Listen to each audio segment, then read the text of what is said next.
all, I'd like to draw your attention to the sponsors for this seminar, which is unquestionably the first scientific seminar devoted to discussing what media commonly refer to as the Lake Champlain monster. It's a first for Vermont. On the program that you have, you'll notice at the bottom the list of sponsors: the Lake Champlain Committee, the Lake Champlain Basin Program, part of the New England River Basin Commission, Joseph Zarzinski, who is the founder and head of the Lake Champlain Phenomenon Investigation Group. We have the Environmental Program, the Plattsburgh and Clinton County Chamber of Commerce, Selman Farms itself, and Robert and Elizabeth Sinclair-Bow of Woodstock, and the Fort Henry Chamber of Commerce. The people responsible for organizing the program have put together, I think, an unusually interesting and well-qualified group of people to talk to the subject, does champ exist? Before we get into the meeting itself, there are a number of announcements that I've been asked to make. One, would you please familiarize yourself with the ground rules governing sheltered farms? They're on the left-hand side of the program. There are toilet facilities out to the archway to the left and around the corner. Contrary to what has been announced in the newspaper, there will be no lunch served here today. And people, there is an hour and a half time for lunch for inside. People will have to get in the open building and like I also would like to urge those people who would classify themselves as eyewitnesses on CHAP to fill out the eyewitness sheet. We would like to be able to call on you a little later this morning along with that. We want to talk about eyewitness items. I think would be one of the interesting parts of this morning's session. It says in the introduction, it says that I am to provide an introduction. That's a little bit more formal than what I would like to do. I would like to provide some background, really, on the question not does CHAP exist, but can CHAP exist? Kind of question. And I think that we will probably find ourselves discussing this aspect of CHAP's existence. So I want to pray. I would also like to talk a little bit about problems of human perception. I would begin with a Frenchman with a very long name. Georges Leopold Chrétien Frederick Dagobert Cuvier. A prominent, late 18th, early 19th century naturalist, secretary of the French Academy of Sciences, a man who probably could be called certainly one of the founding fathers of the science of paleontology. He was responsible for discovering, identifying the great prehistoric reptile, naming it Pterodactyl.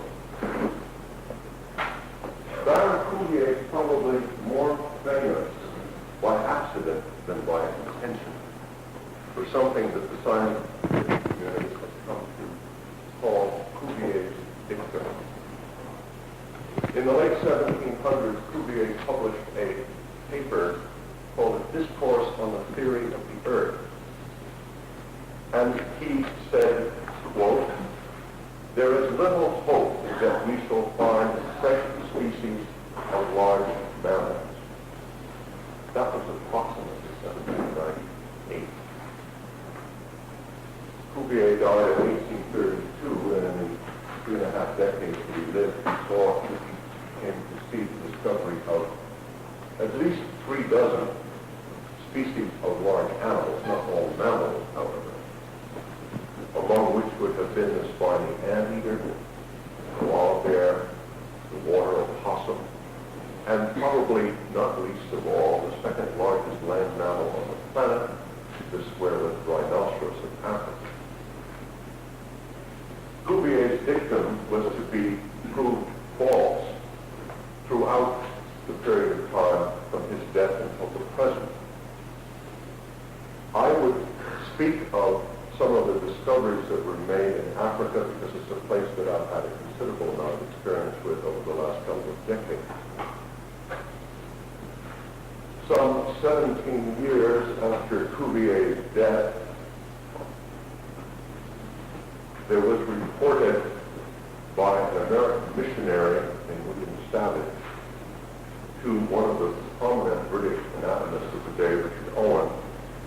Savage sent to Owen a detailed drawing and a detailed description of an African animal unknown to Western science that the local Africans in what is now the Congo and Zaire referred to by the name Engaena, which in the course of time proved to be the largest primate on the planet, the gorilla.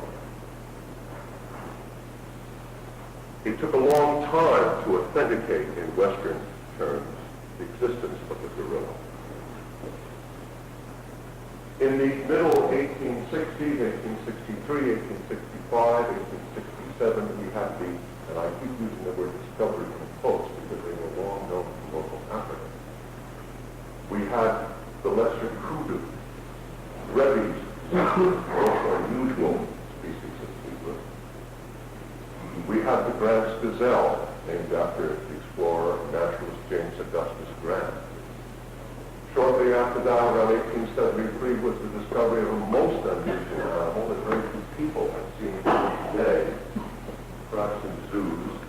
What in Swahili is known as the swalla twiga, which is the giraffe gazelle, which is an antelope with a long neck that stands on its hind legs to browse off trees.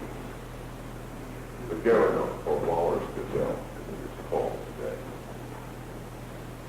In 1876, the governor of Uganda, a remarkable naturalist and anthropologist named Sir Harry Johnston, was asked by the Congo government to arrest a German who was exporting pygmies from the Bambuti tribe in eastern Congo and Zaire today.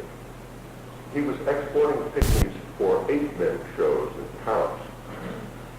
And Harry Johnston did intercept the German entrepreneur and arrested him, returned the pygmies, and Johnston saw this as an excellent example to go into the Ituri forest because he had read Henry Morton Stanley's fascinating report about a leaf-eating donkey, which many years later, not until 1901, was really substantiated to be what we call today the okapi.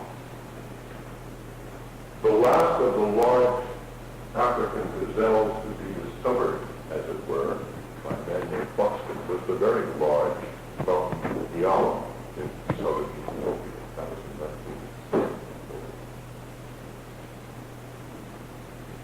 More recently, 1928 to 39, was the long dispute over the existence of a dwarf chimpanzee accompanying the dwarf people who lived in the Ituri forest, the Bambuti pygmies.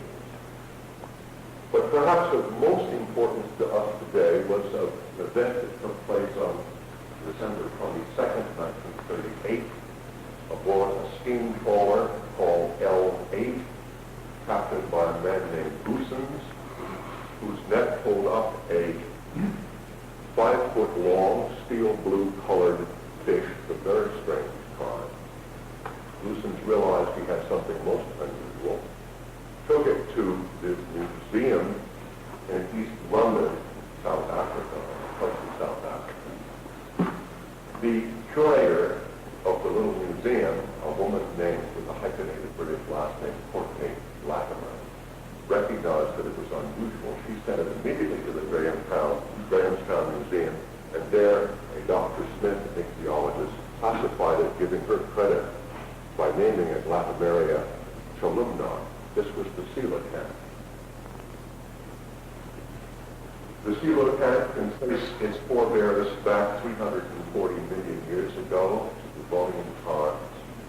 It represented a form of a long-breathing fish that went back into the bottom of the sea, becoming a gill breather again. Its forebears had been the ancestors of the early amphibians that finally came onto land with their thin feet. They were cross-octorigians, thin-footed fish that became the progenitors, as it were, of all land forms.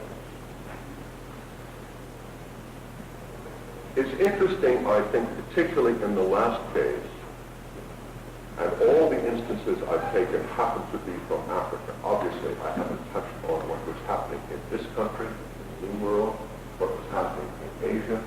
We haven't talked about the discovery of the panda, Pear Davis deer, the takin, the snow leopard, the powdered leopard, the sloth bear, and on and on and on. All relatively recent discoveries. But the last instance of the coelacanth is interesting because it was 14 years later when the ichthyologist at Grahamstown, Smith, recognized that there might be more of these, and he sent out notices with drawings of the fish to all fishing fleets off the coast of Madagascar, Mauritius, all over that part of the East African coast. And suddenly, people began to find more and more of the coelacanths. They hadn't found any prior to 1938, that is, in terms of Western science. African fishermen reported not only fishing for them, but catching them off the coast, seeing them washed up on the beach. But one of the problems was that we, the scientific community, did not know what we were looking for. And this leads me to a concept, or a little bit of a question, really, about the nature of human perception. I've forgotten who it was who said that although we don't always understand what we see, we tend to see what we know. I recall one time working for the national parks in Tanzania and East Africa, where I was acting the warden of a park. I had been in the park purposely under a full moon, gathering the cords of lions and hyenas. I left the park about midnight, traveling along the dirt track that I'd put in. And I noticed in the lights of my Land Rover that a big dead tree branch had fallen off and was lying across the road. I got out to move it. I was somewhat alarmed when I saw the tree branch begin to move across the road on its own. I found myself looking at a 14-foot, very well-fed python. Because I didn't expect to see a python, even when I got out of the car and the lights of the Land Rover on, it was still a tree trunk as far as I was concerned, because it wasn't part of my mindset, as it were. There are other instances of this, of course, and I think of one of the most remarkable ones was one that Colin Turnbull, the anthropologist who is at George Washington University in Washington now, spent years with the Bambuti pygmies, speaks their language fluently, is considered one of them. The pygmies are superbly acute in their perception of wildlife. They see things that you and I would never see. But they see it within the context of what they know. Turnbull took one of his pygmy close friends, a marvelous hunter and tracker, out of the Ituri forest, taking him east over toward the Uganda border into that lovely open acacia woodland country, rolling hills. He'd never been in an environment like that. They came over the top of the hill in the Land Rover, and there, a half a mile away, was a herd of elephants. Turnbull stopped the car, turned off the engine, and talked to his pygmy friend. He said, "See, look at the elephants. You see, there's a whole herd of them." And the pygmy smiled and shook his head. He goes, pygmy said. And they drove closer and closer and closer, and he became terrified that this was a bewitched land because as they got closer, and they were on the scale with which which he was familiar with seeing elephants, absolutely close to. He said this is a bewitched land because this is a place where insects can turn into elephants. And he would never go back there again. His experience in the forest, he would see less than the width of this room from elephant fairly frequently, but he would see a leg, he would see a portion of the elephant. But the elephant was a huge animal, not a small animal. And this leads me also to the whole problem of exaggeration of human perception. That which we are surprised by, that which we don't know, assumes almost without exception a larger shape than it really has. I remember having two Africans burst into my office in the park. They were virtually hysterical. They had been fishing on Lake Nyara in a dugout, each in a separate small dugout. One of their companions had been attacked by a hippo and literally bitten in half, but the hippo had stomped into the bush. And their report of this hippo sounded like someone's description of King Kong. We went out to find the hippo, to shoot it, and the hippo turned out to be a rather modest animal, maybe this high, but it had an infected tooth. The reality was very different from the perception. I haven't gotten into that gray area with which, in a sense, we are dealing today. Gray because we need scientific substantiation.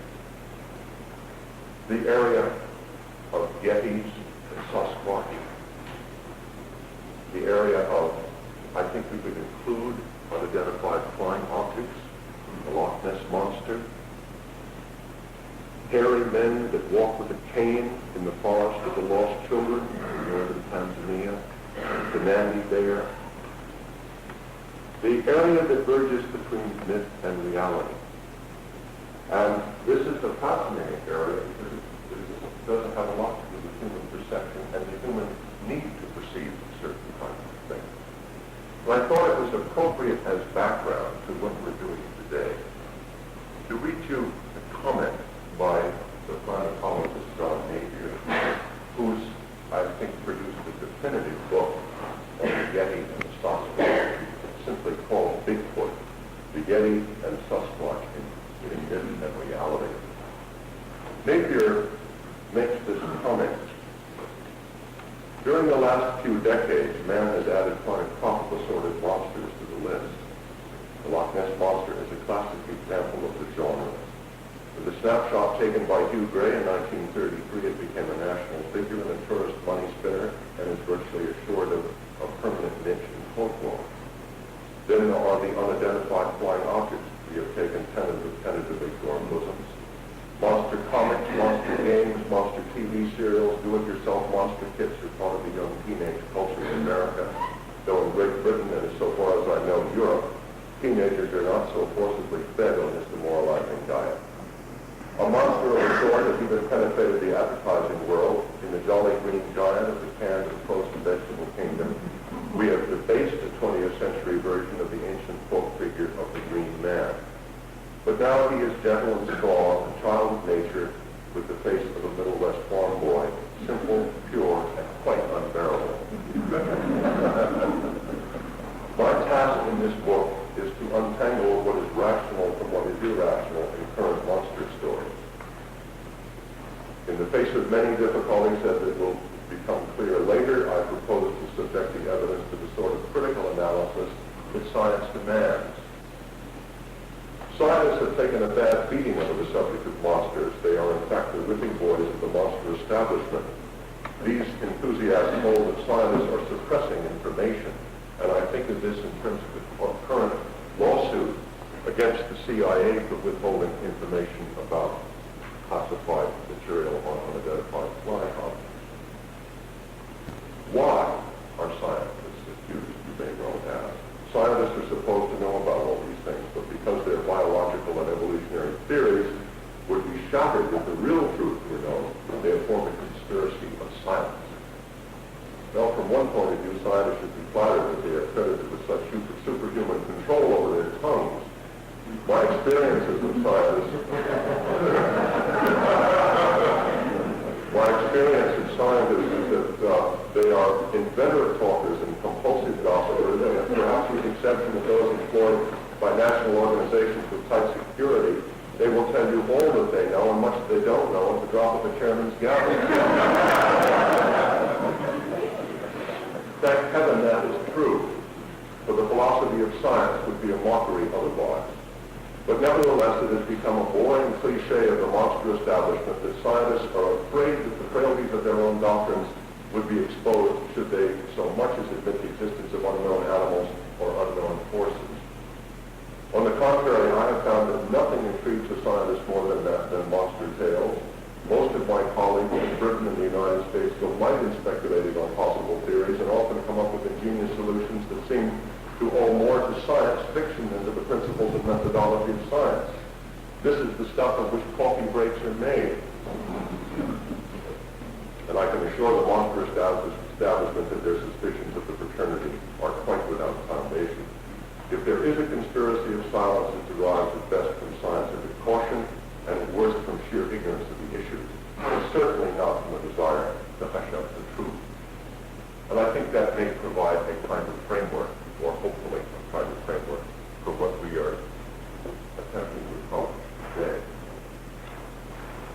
I would like to now focus on the concern at hand, dealing with cancer. And I would like to introduce to you someone that many of you already know, I'm sure, Joseph Zarzinski, who is the founder and head of the Lake Champlain